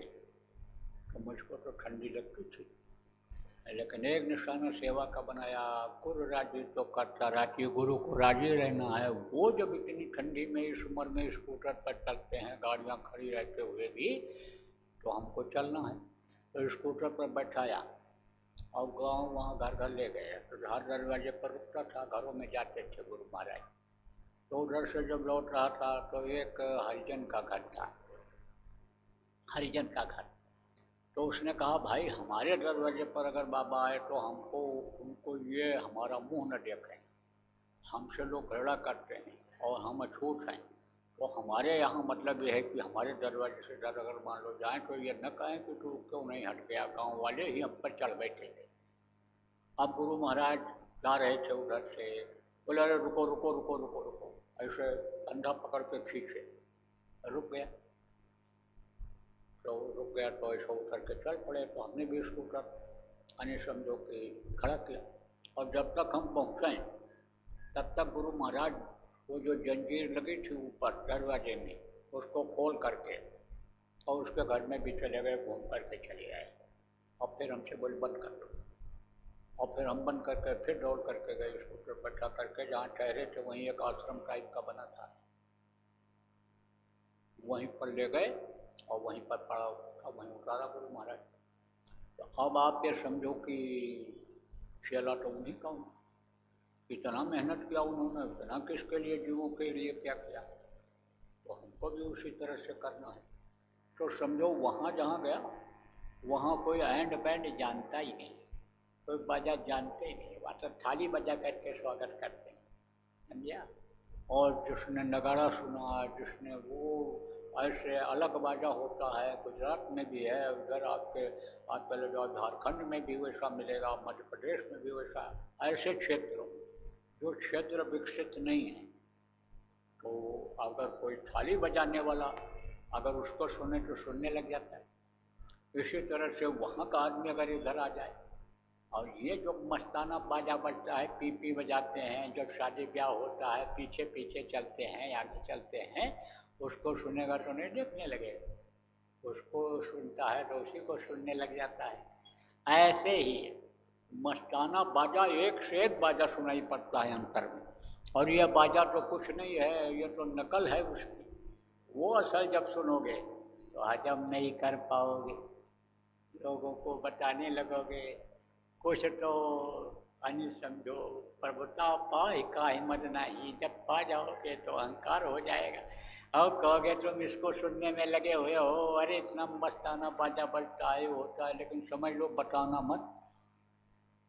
ये तो कर सकते हो कि भाई महात्माओं ने कहा, संतों ने कहा, सुनाई पड़ता है, सुनाई पड़ा लोगों को, आप ये समझो, ये कह सकते हो दिखाई पड़ा, भगवान अंतर में दिखाई पड़ते हैं, देवी देवता अंतर में दिखाई पड़ते हैं, ये तो सब आप बता सकते हो।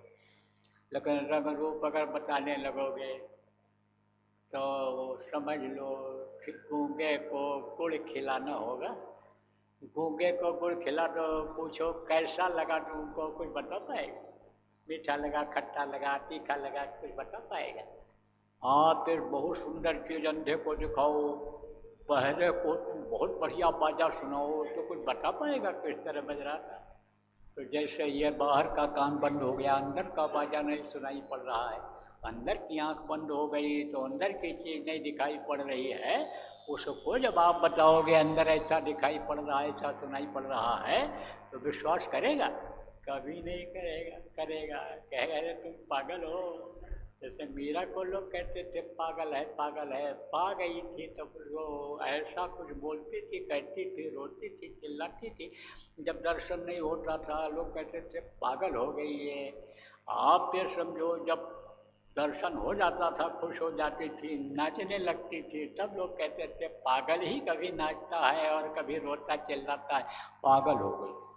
पा गई थी तो पागल लोग कहते थे, तो आप भी पागल जैसे हो जाओगे, पा जाओगे। अगर बता दोगे तो बताना मत किसी को, जो दिखाई पड़े रंग रूप आवाज़ और सब कुछ बोलने की जरूरत ही नहीं, ऐसी दौलत रहेगी आपकी।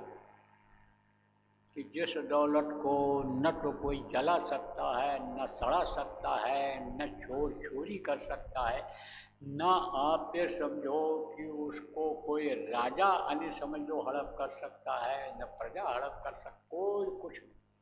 लेकिन जब खुद लुटा दोगे दौलत को तब क्या होगा? पाई हुई दौलत है लेकिन उसको जब आप खुद लुटा दोगे तब क्या होगा बताओ? तब मिलेगा जल्दी? फिर नहीं मिलेगा। इसलिए बताना मत किसी को। 3 आँख, 3 कान और 3 नाक, यह समझो आप।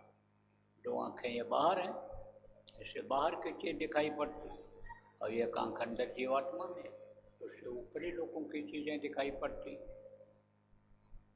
और एक कान अंदर में, 3 कान, 3 आँख और 3 नाक। एक कान अंदर में, उससे ऊपर की आवाज़ सुनाई पड़ती है, और 3 नाक तो शोर क्या है बाहर। ये दो नाक है, ये बाहर के नाक है, ये शरीर के नाक है, और अंदर में जीवात्मा में एक नाक है, उससे ऊपर की खुशबू मिलती है।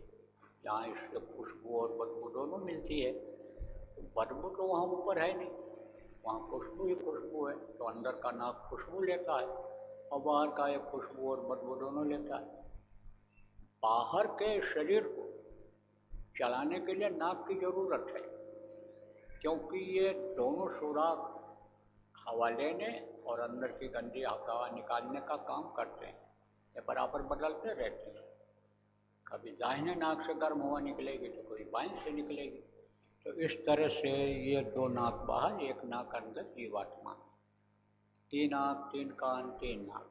सुमिरन, ध्यान, भजन, 3 चीजें, 5 नाम, 5 रूप, 5 स्थान, 5 की आवाज़, ये मैंने आपको बताया। अब आपको नाम दान दूंगा। इसके लिए कुछ आपको, जैसे अभी तक पूजा पाठ करते रहे हो, जैसे तीर्थ व्रत करते रहे हो, ऐसा यह सब कोई जरूरी नहीं है।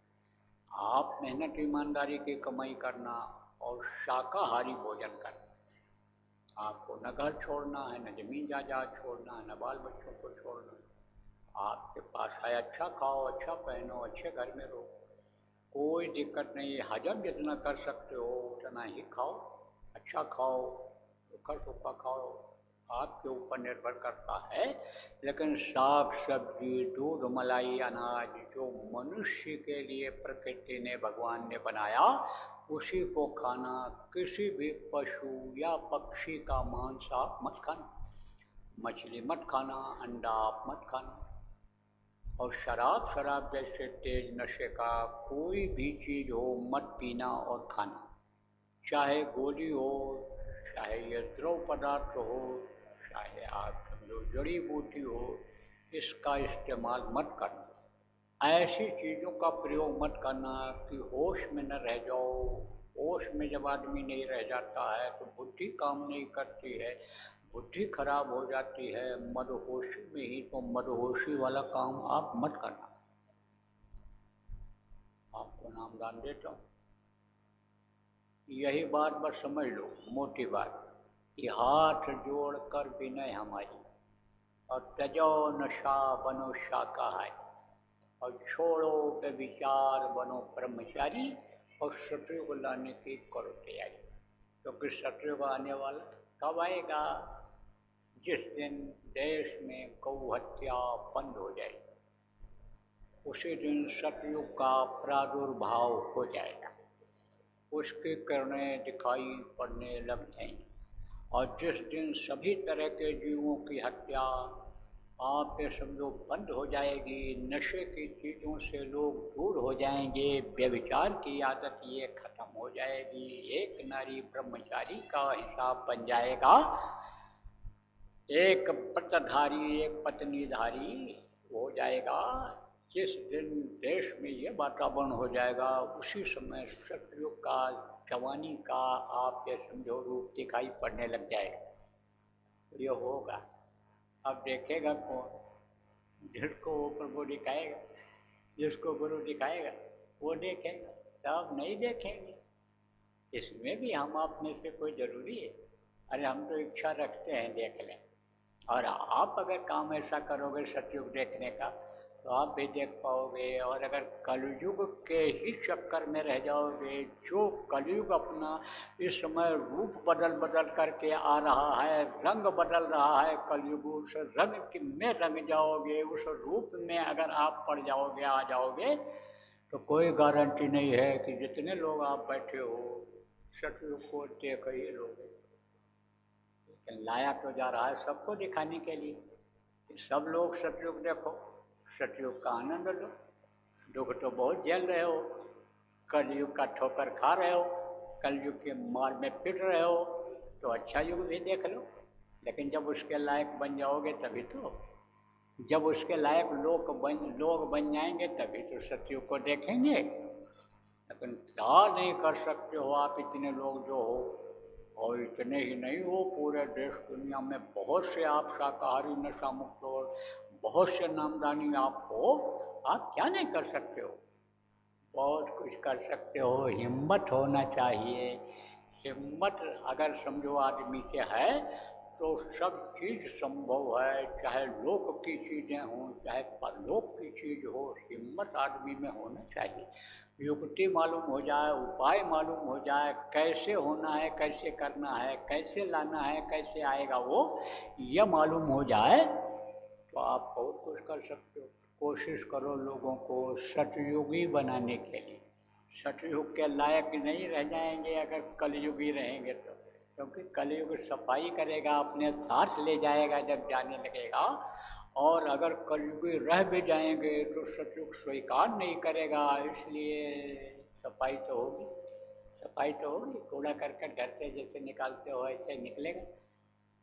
इसलिए सतयुग के लायक बनो, सतयुग लाने में मदद करो और शाकाहारी नशा मुक्त रहो, ये जरूर कहता हूँ आज के दिन आपसे।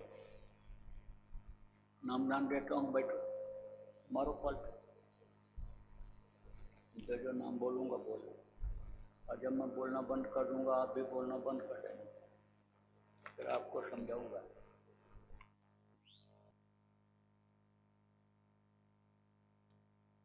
आँख और कान खोल लीजिए, आँख और कान खोल दो। इसको कहते हैं भजन। इसी तरह से भजन बराबर आप सब लोगों को करना रहेगा। तो अब इस कार्यक्रम का होगा समापन। ऋषि भंडारा का कार्यक्रम आज जो है माशु भंडारा गुरु महाराज का, उस सत्संग के कार्यक्रम का समापन किया जा रहा है। कल इतवार है, तो इतवार को आप सब लोग आते हो, कुछ लोग जो नौकरी में हैं आज उनको छुट्टी नहीं रही, कल छुट्टी रहेगी और बराबर आते हैं, आ जाएंगे तो हो जाएगा, कोई दिक्कत नहीं। 10 बजे से होता है आपका, 10 बजे से कल भी कुछ सुना दिया जाएगा, ध्यान भजन आपका हो जाएगा। बोलो जय गुरुदेव,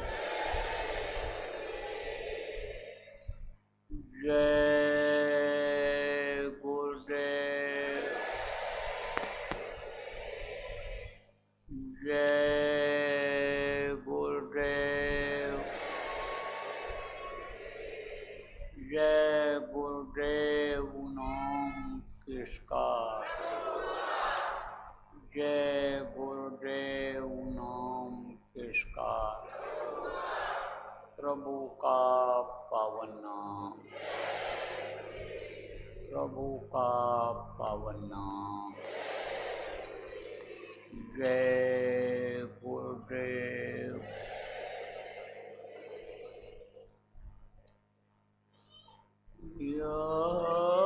मिनति गुरुदेव हमारी,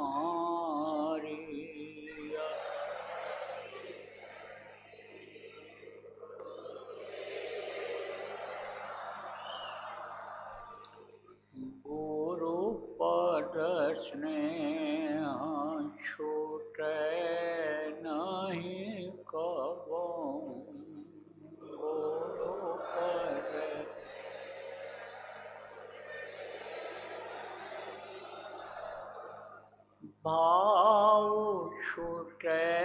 संसारी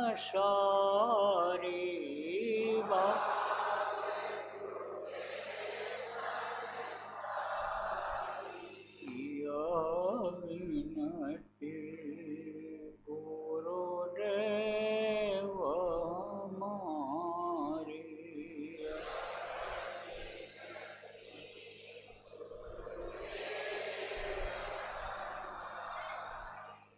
नित नव प्रेम जगै तुम्हारे प्रति नित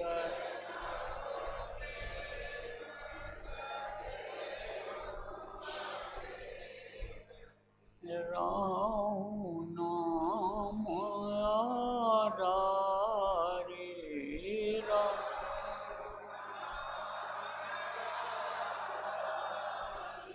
यह विनती गुरुदेव हमारी।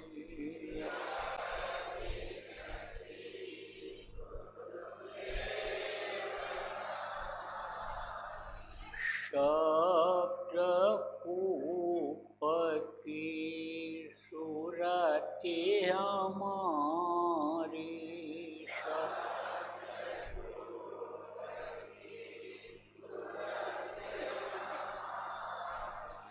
बनी रहे पनिहारी।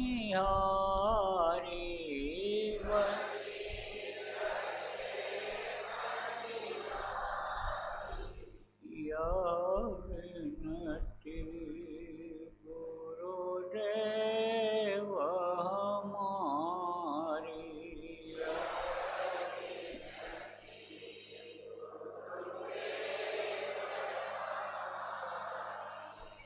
सहस कमल दल छिन में उतरे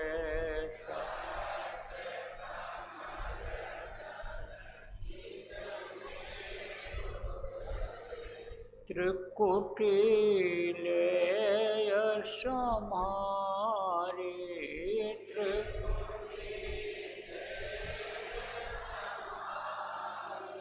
यह विनती गुरुदेव हमारी।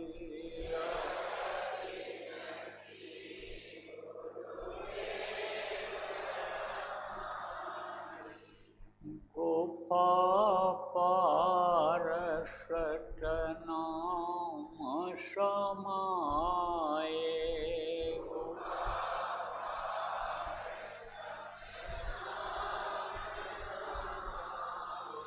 दुख सुख से होई न्यारी। दुख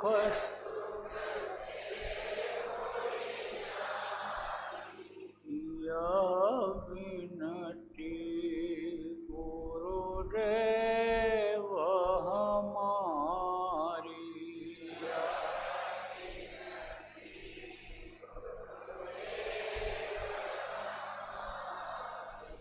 यह विनती गुरुदेव हमारी।